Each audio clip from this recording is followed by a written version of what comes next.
there's so many different ways to be active. And as you know, since we're in the legislative cycle, I will be talking about calls to action that you can be taking this week to make a difference related to a number of bills that we have been working on through the Virginia Grassroots Coalition.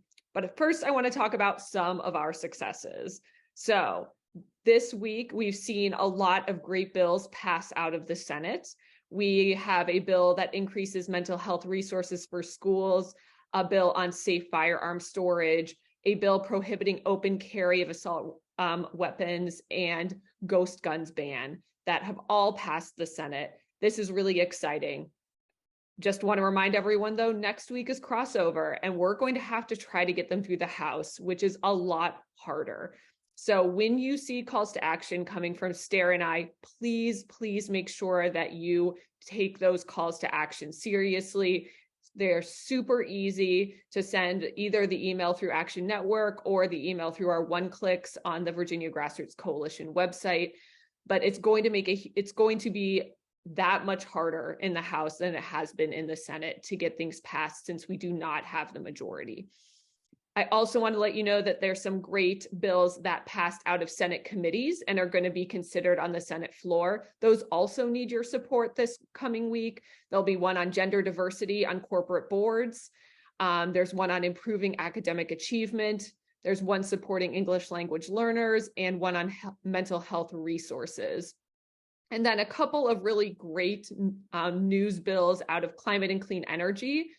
There was broad bipartisan support for the Affordable Energy Act in both the House and the Senate committees, and it just unanimously passed out of the House committee yesterday and passed the full Senate yesterday with a vote of 40-0.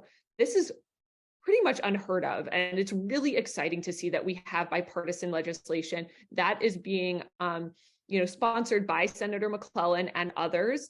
And I really encourage you, when you see those calls to action for the Affordable Energy Act, please make sure that you take those seriously as well and share them with others.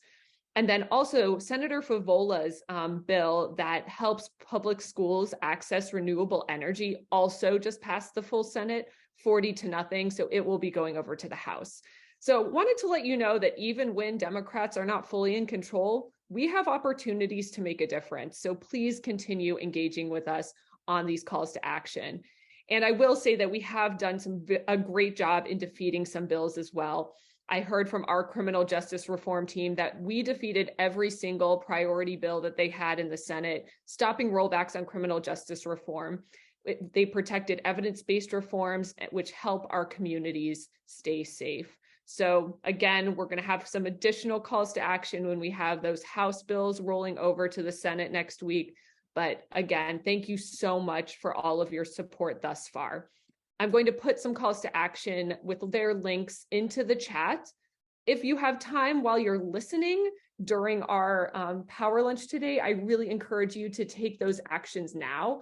One of them is on the bill that I've been working on to reform our recall process. That bill is now on the Senate floor, and it should be voted on early next week. Really want to make sure all of our senators hear from us. It passed out of committee unanimously with bipartisan support as well. So we're really excited about the momentum that it has, and hopefully we can have similar bipartisan support as it gets passed through the Senate into the House. So again, please take these calls to action, keep it up. For the recall process, we still need to send about 70 or 75 more letters. So that's an easy one to do while you're listening to us chat with our fantastic guest speakers.